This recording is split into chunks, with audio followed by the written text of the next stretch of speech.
Hi, everyone. This is Amy from the North Columbus Public Library, and thank you for joining me today for Family History 101 Part 2 with a community guest expert speaker. Her name is Lesley Hunt, and she was highly recommended to us by Chris Schmeek from the Family History Center here in Columbus.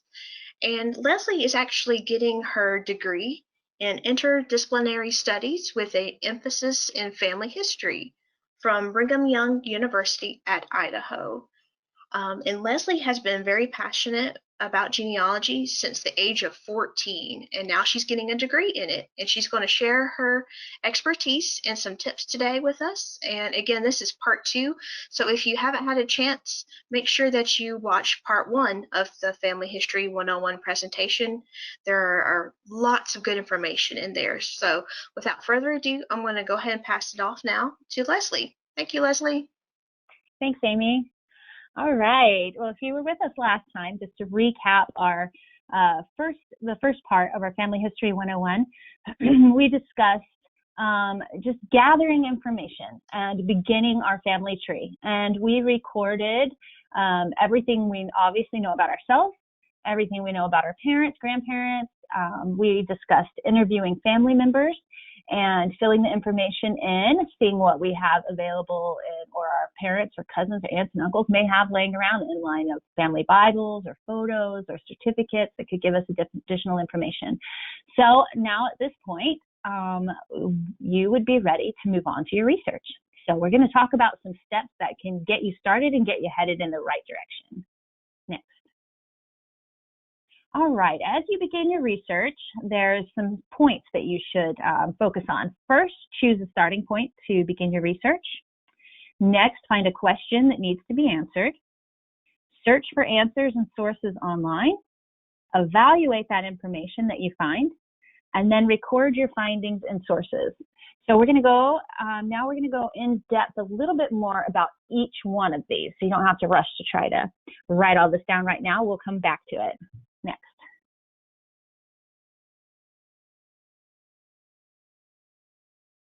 All right, so I made a demo family tree. This is not my real family, but I made it just so I would have an example to share with you guys. So this is Ancestry, and if you create your family tree on Ancestry, this is what it would look like. So like what I said before, I've gone through and I've filled out all the information I know about myself, my parents, my grandparents, great-grandparents, and even a little further back in some instances. And so the first thing that I'm doing is I'm going to choose a starting point for my research. And some people have a methodic way to do this. I was taught in my very first family history class a long time ago that you should start with, on your pedigree chart, look at that first column of people. At the top, it starts with your paternal grandfather and then goes down. So you would start with your grandparents, your paternal grandfather, if you're looking at your pedigree chart. Find out all the information you can about him and his family. Move down to your grandmother, then you'd move to your maternal grandfather and your maternal grandmother. And then once you have found the information and the facts for all of those family members, then you would move to the next generation of all of your great-grandparents. And that's always worked great for me. But some people, maybe you don't want to do it that way. Maybe you have an ancestor or a grandparent that you were particularly close to, and maybe they're your mother's father, and you want to go straight to Grandpa Michael.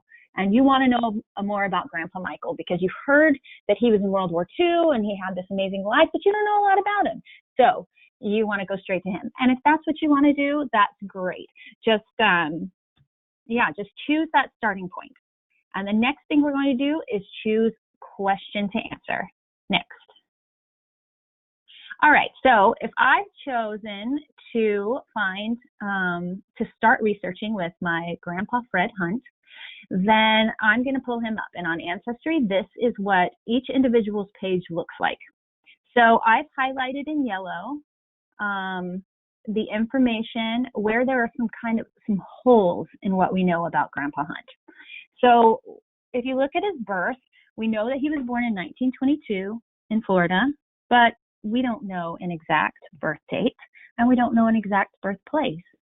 If you look at his death, we have 5th of December 2003 in Florida. We don't know a city or a place, and we don't have any information about a burial. And then if you look over at his family on the right side, you notice that we don't have a mother for Grandpa Fred. So I would pick one starting point to ask a question, and that question could be, when and where was Fred Hunt born? And I know we know 1922 in Florida, but that's not very exact. So that could be the question we're going to ask. Or our question could be, where did Fred Hunt die and where is he buried? Our question could be, who was Fred Hunt's mother? Now, some of these you can probably kill two birds with one stone. If you're looking for a birth record for Fred Hunt, most likely, unless it's an index, his mother's name is going to be on that birth record. And so you could find that information together. If you look for a death record for Fred Hunt, on death certificates, they usually will list the parent's name, as long as the informant knows it, and the date of birth. It wouldn't be as reliable as a birth record would be, but it could be a great starting point. So let's say that my question that I decide to start with is, where and when was Fred Hunt born?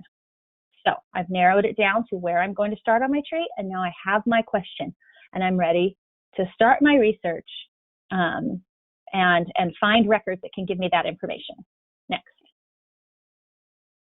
All right, as you begin your search online, there are some great things to get you started. Some people have no idea where to start. Some people jump in there and bounce around to different sources.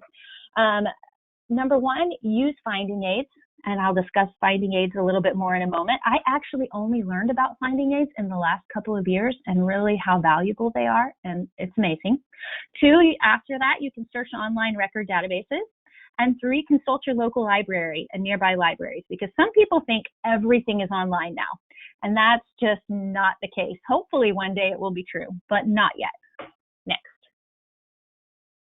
Okay, finding aids. I love the FamilySearch Wiki, and a lot of people do. I have a screenshot right here of the FamilySearch page, the main page after you sign in, and I want to remind you that FamilySearch accounts are free.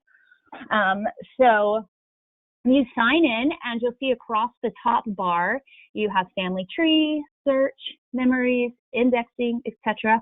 Well, I've pulled down the search menu, and at the very bottom is the research wiki. And so you would click that. Next. And this is your search page that would come up. Now you notice this map at the right. You can browse through articles they have about different areas around the world, or you can search specific topics. So if you read what the FamilySearch Research Wiki is, a free online genealogy and family history guide that lists websites, provides research strategies, and suggests records and resources to help you find ancestors from all over the world.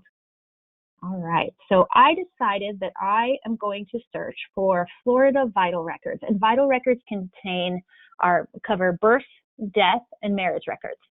So that's what I decided to search for, to try to find where I can start to look for Grandpa Hunt's birth record. Next. This is the article that came up, and I only have a small section of it here, so I wanted to show you a sample. But Florida vital records. So this gives me an introduction and tells me what vital records consist of. And you notice there's a lot of links in here. Birth, adoptions, marriages, divorce, deaths, right up there at the top to start with. If you click on those, you will get an article about each one of those topics on their own. And then if you look in this gray square on the left, there's a list of the contents of this article. So you can see number 1 is Florida birth, marriage, and death records online. Number 2 is birth records, and then subsection is adoption records. So you can see the top of the first section of the first article right below that gray box. It says Florida birth, marriage, and death records online. Now, if you look underneath, there are links to websites that give you record information. You could click this link to Florida databases, and it's free, and you can access some online databases. US GenWeb is another project that has great links to records. Search Florida collections at the United States or on FamilySearch.org for free. Now, remember, FamilySearch.org is not just a website with a family tree, but it is millions of records that have been indexed so that you can enter enter your ancestor's name and find them in a record if a record exists.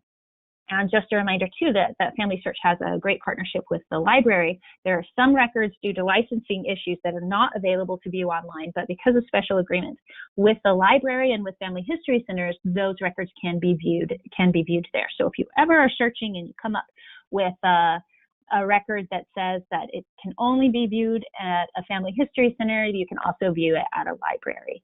So this FamilySearch Wiki article has, if we were to scroll down through, would give me further links that will take me straight to the individual databases for records that would possibly pertain to my grandfather's birth. Next. Cindy's List is another great finding aid, and it covers such a wide variety. If you look down in the center of the page, the center column, what exactly is Cindy's List? A categorized and cross-referenced index to genealogical sources on the internet. And this website covers so many topics that, you can't really, I would be surprised if you were looking for something and it wasn't on Cindy's List. So let's look at the next slide and we'll see some examples. All right, so here you can look at the A to Z menu of different categories. You notice that you have Acadian, Cajun, and Creole at the top if that's part of your family heritage. Adoption, Africa. Look over on the other side and there are links to sources with obituaries, links to websites about occupations. If, sometimes you might see recorded on a document that your ancestor had an occupation that you just are not familiar with. There are websites out there that can tell you what that is. But if we get back to my search, where I'm looking for Grandpa Fred's birth information, then I scrolled down and decided to click the link for births. Next. And this is the page it gave me, more categories. So Cindy's List you'll pick your category, it will narrow it down to another category and keep narrowing it down to the resource that you need. So if you'll notice in the left column, there's birth date, calendars and calculators, how-tos, but I wanted to go down to locality specific, United States. So I'm looking for United States birth. And if I were to click on that, it would give me a list of all of the states in the United States. And then I would click on Florida, and then it would give me websites with Florida birth information on them. But take a look really quick at this second column that says related categories. And all of these categories could provide birth information as well. Cemeteries and funeral homes, searchable databases online, death records, family Bibles. We talked about that last week. And there are believe it or not, a lot of family Bibles that are online that have been scanned and put online for other descendants of these ancestors to use. Okay, next. All right, so we've gone through our finding aids. We've made a list of all of the resources that might have our answer. And we've made a plan, and we know what we're going to search first and where we're going to go and find this. So these are a list of some of the sources. This list by far does not represent all available online resources, but just some that I use commonly. FamilySearch, that's free. Ancestry usually requires a fee, or it can be consulted for free in libraries or the family history centers. Fold 3 requires a fee, but this can also be consulted for free in libraries or family history centers. Find My Past is another website with some of its own records that does require a subscription, as does MyHeritage. And I want to tell you really quick about Chronicling America. It's a free newspaper website. There are some bigger sites out there that charge subscriptions, but this is actually free, and it's a project of the Library of Congress. And it has newspapers that date back centuries, and I can't tell you off the top of my head how far back, but pretty much from all over the United States, and I can't remember if it goes out of the United States or not, but for sure in the United States. So it's always worth taking a look and browsing through. Next. All right, Ancestry. Just a few reminders, we covered this last week, but all library branches have free computer access to Ancestry. Right now, our libraries aren't open, so that's not a luxury that we have, but the Wi-Fi is available in library parking lots. And when you use that Wi-Fi, you will then have library access to the website, to Ancestry.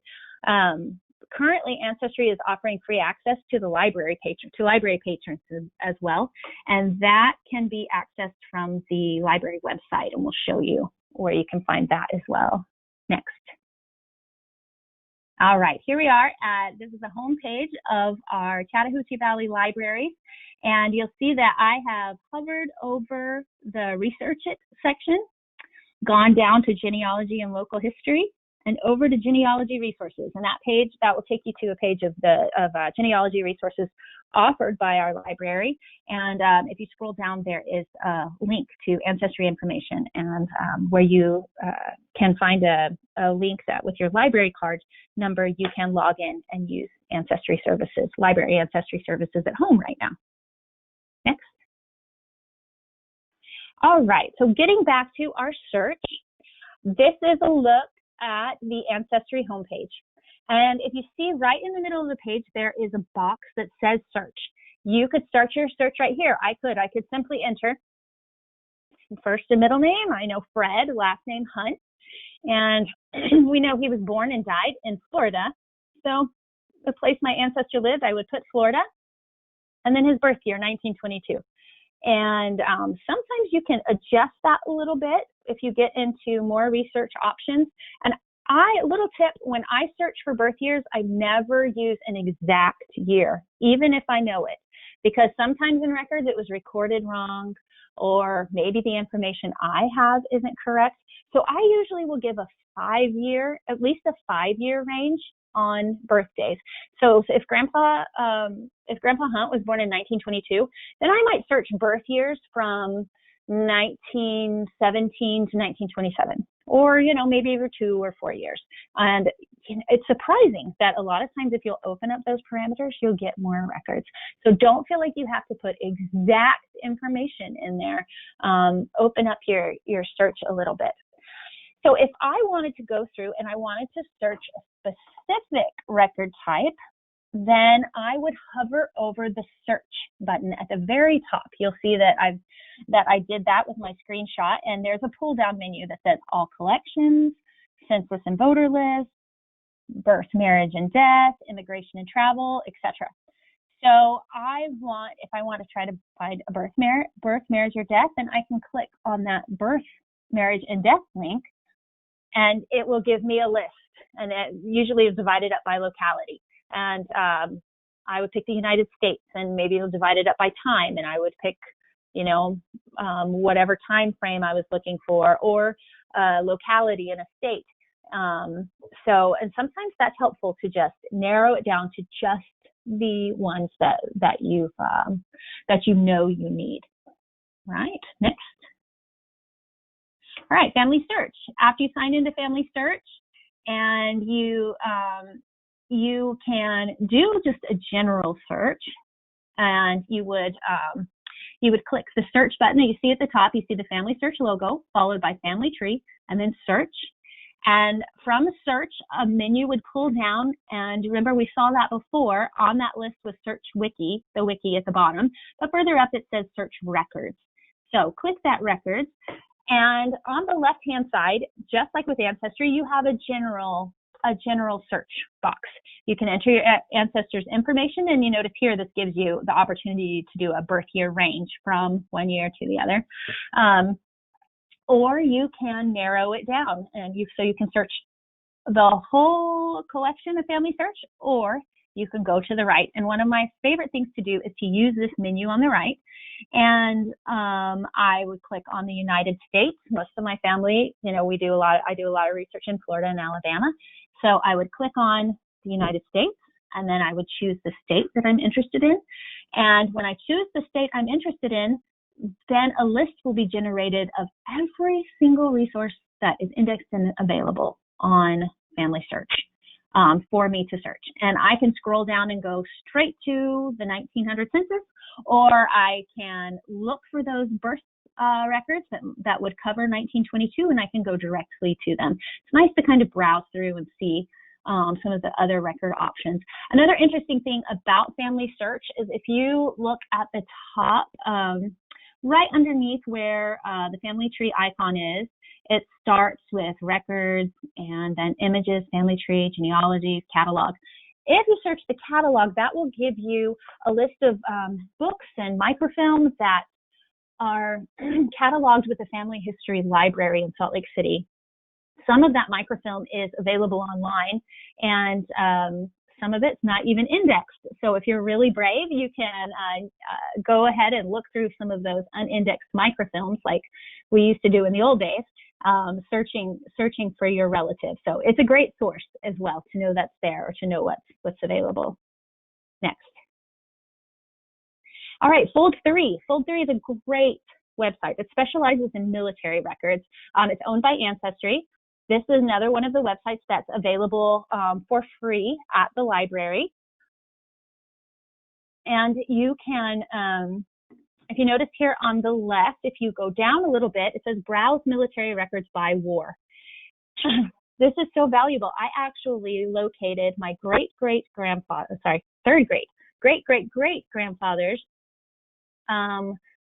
pension application for War of 1812 pension. And if you've never seen a pension record, they give great information. They usually have testimonials from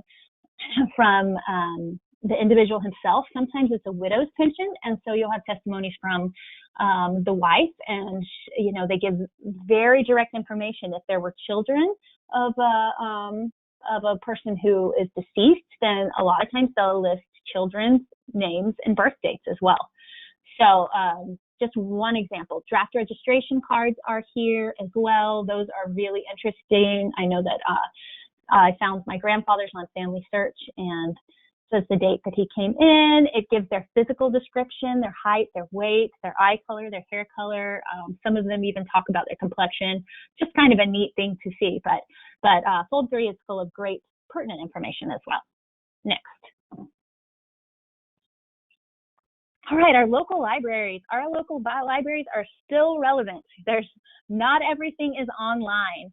So there are online family history resources that are at cvlga.org, Chattahoochee Valley Library, Georgia. You can search the library catalog on the website as well for books of interest. You can visit the Genealogy Department at the main branch on Macon Road. And you can also check a website called worldcat.org for books and other publications in libraries around the country. Next.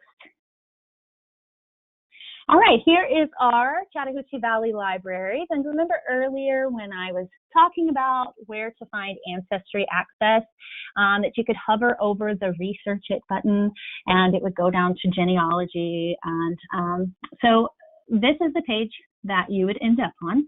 And you'll notice at the top, there's some great links if your family is from this area. Muskogee County marriages, 1835 to 1899.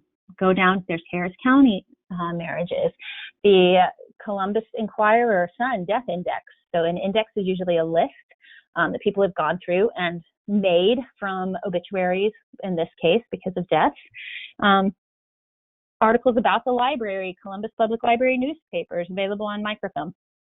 So great resources that you can check right here online at the library's website if you're from this local area or helping someone else who is. And I just talked about those pension records. There's a link for Georgia Confederate pensions. So definitely worth checking out if you had an ancestor in the Civil War. Next. Here's an example of searching, if you were to search the library's catalog. Their genealogy department has quite an extensive collection, and I have spent hours, went intended once to just go pop in and see what was available. And about 3 or 4 hours later, I had to leave because it was closing. So if I were to go to the catalog, just a regular catalog you would use when you're looking for other books, I entered Santa Rosa County. That's where a lot of my relatives on my mom's side and my dad's side are from. And so I entered Santa Rosa County because I want to see some examples of the books that they hold in their genealogy department. And the first 2 results, there were 5 results, but the first 2 were great. Family maps of Santa Rosa County with homesteads, roads, waterways, towns, cemeteries, railroads, and more. And, I know that from my own experience in Santa Rosa County that a lot of my relatives are buried in cemeteries that are covered up in the woods. One's actually in the middle of a military reservation now. So that the information can be very valuable if I don't know how to locate these cemeteries. The next one is the Heritage of Santa Rosa County. It talks about some of the families that were there. And I actually did look through this one, and I found my grandmother's surname, and I found my ancestors, and talked about when they came to the area and the areas they settled. It gave specific stories about them that had been passed down through parts of the family but hadn't made it to mine. I learned that my 3rd great grandmother was a big pipe smoker, and she smoked some really strong tobacco, but she was, just little funny stories. But it's these things that help make our ancestors real people to us. So if you visit we'll talk about Genealogy Department in a minute, but these are an example of the types of books that they hold. Go ahead and do a search. What area are you looking in?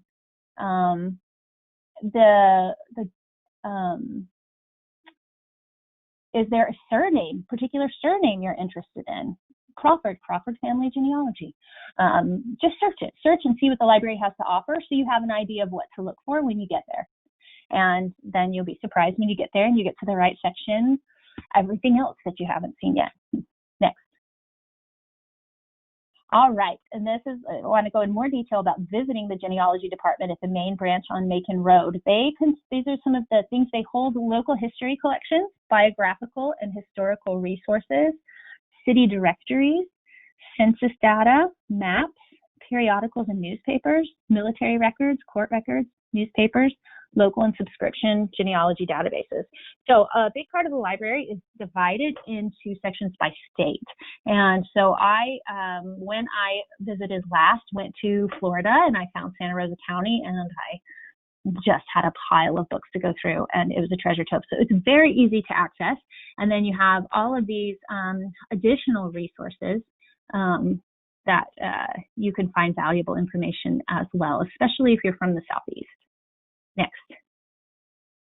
I wanted to include this because this is what some other tools that the Genealogy Department has to offer users: microfilm readers, scanners, computers. They have their own computers. You can also, have wireless access to the internet as well. I brought my laptop in and found a corner, and because I had my work saved on it, so that was convenient. Photocopiers, and then the expertise of their staff. So great staff that are there and ready to help you and give you direction. Next. Worldcat.org. I just found out about this website last year. Really valuable. Let's say that the Chattahoochee Valley libraries don't have a book you're looking for, or maybe they do and you want to try to find more information. Worldcat.org can tell you where to find that. If you notice, you can search books, DVDs, CDs, articles, or everything. And I like to go in and search everything. And so I want to show you an example of what this does. So once again, I'm going to use our same search criteria. I entered Santa Rosa County and I searched. Next. All right. And it came up with a list of books, and I chose the book Images of America, Santa Rosa County. Now you see the image of the book. Below that, you'll see in a gray bar, find a copy in the library. Right underneath that, I was able to enter my zip code and click Find Libraries. For a lot of resources that I've looked for, I've actually been able to find that they were available right here in our Columbus libraries. But this book in particular is the closest one that's available. If you go down, is in Northwest Florida State College Learning Resource Center in Niceville, Florida. Then there's a few in Pensacola, and then in Jacksonville at the main library. Now, I'm from Pensacola, so I might put this on my list of next time I go down to visit my mom, I might go stop by one of these libraries and look at this book. Or if there's some specific information I'm looking for, I could call up a family member who's willing to help and ask them, hey, could you stop by the Pace Library at UWF and look for this book for me, and tell them who you're looking for. Most of these books have an index, so you can go straight to surnames and find the information, and maybe they can help gather some of that information for you. But really valuable, and you can see how close. Auburn has some great books. I've seen books in Auburn,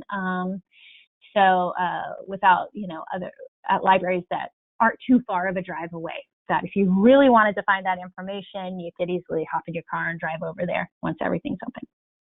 Next. All right, I want to start. Now we've talked about where to find your records. If you are researching ancestors in the United States, one of the best places you can start is with United States Census Records. So if you're unfamiliar with census records, they are still recorded every 10 years. And the first census was recorded in 1790. All records are available online for free from 1790 to 1940, with the exception of the 1890 census, which was destroyed by partial floods, partial fire, all sorts of calamities that a lot of us lament that loss. But 1790 to 1940 are, with the exception of 1890, are all available online. And I want to talk about what some of the information that you can gain from these valuable records. Next. All right, census records. They are a great foundation for your research. They are just a great place to start and can fill in the blanks for you. And sometimes the information is not exactly accurate, but it's a great information to help catapult other research. So when you look at census records, you should appreciate and consider all of the information a census record has to offer. If you've ever seen a page, there are so many columns. And if you look at the very top of the page, it'll tell you what the information is for each of those columns. And I used to look at just the name, the age, and the birthplace, and then say, okay, I got what I needed, and I was missing out on so much. So it's important to realize that census records can have small errors, and sometimes they're bigger than small. My grandfather, when he was 4 years old, my grandfather Cecil, when he was 4 years old, was recorded as a female named Cephas. So that was a big error. Chances are they weren't home and a neighbor probably gave that information or something. Names are commonly misspelled in census records. I once helped a lady with her genealogy, and I found had some awesome results in census records for her family, but she refused to accept them because the first names weren't quite spelled the way that she knew they should be spelled. And I was heartbroken because I knew these were the right people. So just go ahead and accept that can happen, because most censuses were taken with an enumerator going door to door and a person just telling them, this is my name, and the census taker writing down whatever he or she heard. So there is room for error there. The birth dates and or ages, they can be off by many years. I've seen a birth date off by as many as 10 years. Usually they're right on by a year or two, but they can be. So what you have to do, you might be wondering, well, how do I know I have the right person? Evaluate all of the evidence together and then determine if that person really is your ancestor. And I'll show you an example of that in a minute. Next. Okay, this is the 1910 census, and the 1910 census is one of my favorites. I'll tell you why in a minute. You can't see the columns, but at the top of this page would be column headers that would tell you what all of this information is. And this has my great-great-grandparents, Daniel Isaac Carr and his wife Arzilla, and their children. Well, I just told you her name was Arzilla, but if you look at the yellow highlight, the census taker wrote down Verzilli. And I know that she did go by Zilli sometimes because that's on other census records, but Verzilli, not Arzilla. So it would be easy for me to say, well, my ancestors are Arzilla. This says Verzilli, wrong person. Well, if I look at more information, and if you go over to the right, it says wife. The next column says female. The next column says white. The next says 48. That's how old she is. She was 48. Well, that age, if I do the math, that's the age she would have been in 1910. Okay, look at her husband. Verzilli is close to Arzilla, and Arzilla was married to Daniel Isaac Carr, and he would have been 57 in 1910, and these are the names of all of their children. So even though her name is pretty much butchered, I know this is the right person. This was just a census error. One of the reasons I love the 1910 census is that it gives us a little more information than some of the others. Look in the blue box. The blue boxes I have highlighted. It says M1. That means married, and that this is their first marriage. So if you saw an M2, you would know, wait, this ancestor's been married before, and you would know to look for another marriage record. Next to it, it says 39. So this is their first marriage, and they have been married 39 years. So now I can calculate their marriage date from this information. In the pink boxes, or purple, you'll see two numbers, number 12, and in the next column is number 11. This means that Arzilla was the mother to 12 children. But in 1910, when this was recorded, only 11 of those children are living. I have another ancestor, who I had in my family group records, only 5 children for her. When I looked at the 1910 census, it said that she had 9 children and only 5 were living.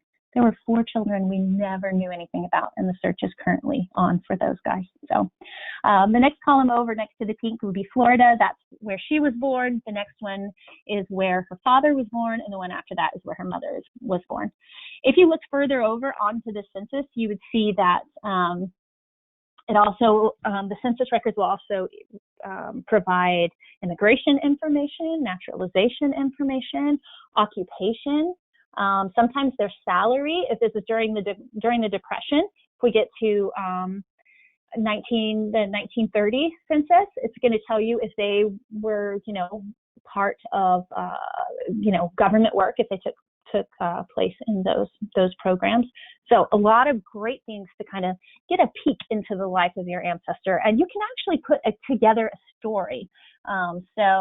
It provides their addresses. These numbers at the left, this was a rural area, so not so much here, but if your ancestor lived like within a city limit that actually had streets and street numbers, then one of these numbers to the left would be, in the left column would be their street number, and then written sideways in the column would be the name of the street. So you can actually find an exact house, and I like to go put that address into Google Maps and see if that house is still there. Often it is. So, next. All right, if you've gone through and you've started gathering information, and you need to evaluate this new evidence that you have. Don't just accept everything as fact, because errors can happen. Look at it and say, okay, when was the record recorded? Who supplied the information? So when was the record recorded? Am I looking for a birth date? If I am looking for Grandpa Fred's birth date and I find a death certificate for him and I get his birth date off of that, it's not as reliable as a birth record would be, because it's so far away from the time that that event actually happened. So far away from his birth. So the death date's going to be more, or birth date's going to be more reliable if I can find a record closer to the time. Who supplies the information?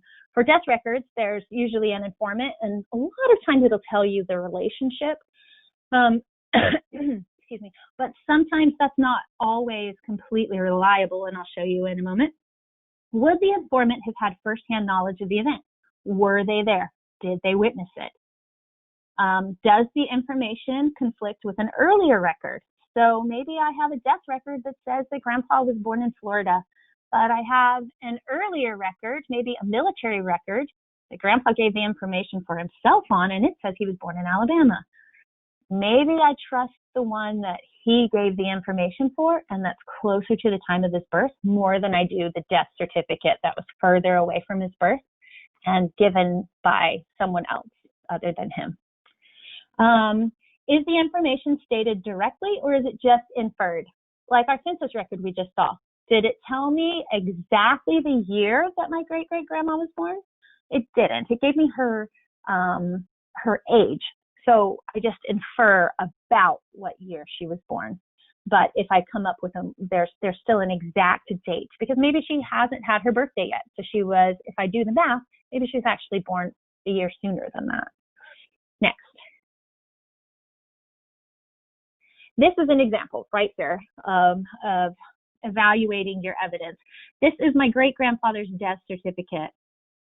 And if you look over in box, I didn't highlight it, over here in box 15, it's the name of husband or wife and Mrs. Sabra R. Carr, and the informant was the wife. So Sabra gave all of the information for her husband's death certificate. Now, the parts that are highlighted in yellow, she had firsthand knowledge of. She knew, she was there when he died. So, she knew the exact date he died. So that is really reliable. If we look down, place of death, Davidson County, Madison, Davidson County, Tennessee. She had firsthand knowledge of that. She was physically there. If we move over to the right, the street address, 706 Cleve Street. That was right. Why? Because she lived there too. If you go down to father's name, W.A. Carr. You may not know this, but I know this personally, that she knew him, that he lived for many years after they were married, and that she knew him very well. So she had firsthand knowledge of what his father's name was. Now look in blue. It says birthplace, Florida. That's just information she's giving, but she was not there. She did not know him near the time of the event. And believe it or not, spouses aren't always 100% clear on these things. So you can't just trust it automatically. His mother's maiden name.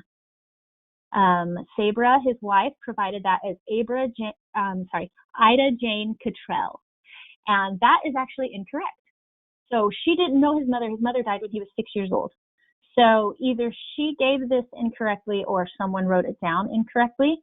But I just wanted to highlight that because that just shows you, spouses don't always know exactly everything about each other. And so if I didn't know better, then I might take this as gospel and say, oh, William Gus's Carr's mother was Ida Jane Cottrell, and I would be on the completely wrong path. So take that and look for other sources to back it up. If the person who provided it didn't have firsthand information, say, okay, this is a great start that Ida Jane was his mother, but let me find something else to back this up to see if there was an Ida Jane Cottrell that was married to a William Ansley Carr, W.A. Carr. All right, next. So to review, with beginning your research, choose a starting point to begin your research, find a question that needs to be answered, search for answers and sources online, online and in libraries, evaluate the information you find, and then you're going to record your findings and your sources. We mentioned that a little bit last week. It's important to record your sources of where you get that information so that you can find a way back to it in case you need to look for more information in it again or analyze it again, or if someone else wants to know how to find it, you can lead them to it. Next. I love this quote. When we learn about the past, we gather strength for the future. Right now, I think our world could use a lot of strength. Our forefathers, our ancestors have been through a lot of the same things that we're going through and worse. And calling back on their stories and we can learn so much from them. When we learn about the past, we gather strength for the future. Good luck with your family research, and refer back, and remember that you can always turn to the library. There are great people to help you, just like Amie, if you have any questions and need further direction in your family history research. Thank you. Thank you so much, Lesley. That was a wonderful presentation, and I wanted to add a couple of things too. Now, Lesley again gave a really great presentation today, and if you haven't had a chance, make sure that you go back again and check out the first presentation So Lesley had mentioned several resources, and one of those that I wanted to mention is Ancestry too. Ancestry Library Edition you can temporarily access from home. When you click on it, it will bring you to a page where it will ask for a Galileo password. And if you just type in Kneel, Kneel, Kneel, all lowercase, that will give you temporary access from home. And this is just something that Ancestry is offering in light of the pandemic. So this is just something temporarily, again, until the library is able to reopen. And next, I also wanted to mention that we have access. She has said also Fold 3. We have for access to Fold 3, it just asks for your library card number. So it's all those numbers on the back of your card that usually begin with a 2100 number. And if you don't have a library card, you can sign up for one for free under the How Do I tab. Get an e-card, and that will also give you a temporary library card number until we're able to reopen to the general public again. And one thing too that's related is the library is offering curbside service. So if you do find something that you want to request, so like here I have the catalog, and if you just type in family history, and there's a lot of great guidebooks that you can request, and so you just click here on place request, and you just put in your barcode numbers. Again, it's those 2100 numbers, and the PIN is typically the last four of your phone number. And you can place that on request for pickup for the curbside service. And you can also return items as well during our curbside service. And last but not least, if there is a book that we don't have, Lesley had brought up the great resource that's called WorldCat. You can also place an interlibrary loan through us, and you feel free to contact the library to do that. And there is a way that you can do it right off the library's website. Let me see if I can bring that up really quickly for y'all to show. It's right off the library's homepage. Again, it's cvlga.org, and there will be a pop-up here talking about curbside and how it works. So you just close that out, and then you just go to the very bottom and interlibrary loan, and that will bring up a form of what you can fill out if there happens to be a book that you really want that we don't have in our catalog, and maybe you found it through WorldCat or had been recommended to read this book. So like the one that Lesley had brought up earlier, the Santa Rosa Images, so that you can always try to get it through that interlibrary loan service, and that is free. And that's pretty much everything I wanted to add. And again, if you have any questions, please feel free to call the library's main number here. And there's also the email here, packhelp@cvlga.org, if you would prefer to email. So we really appreciate Lesley giving us so much great information today, and don't hesitate to contact us while you're doing your genealogy research or if you have any questions. Thank you so much, everyone, and I hope that this this video finds you well, and thank you for joining us today. Have a wonderful day. We are springing into summer learning at the Chattahoochee Valley Libraries, and the program you just attended is one of the ways you can earn completions. Just go to cvlga.org and look for Spring into Summer Learning. You can register yourself and your family online, and then start reading and attending our online events. That's all you have to do. We're giving away weekly gift certificates, and every completion you make enters you into a grand prize drawing for tablets, games, gifts, and more. Remember, you have to register to win. cvlga.org, and we'll see you online again real soon.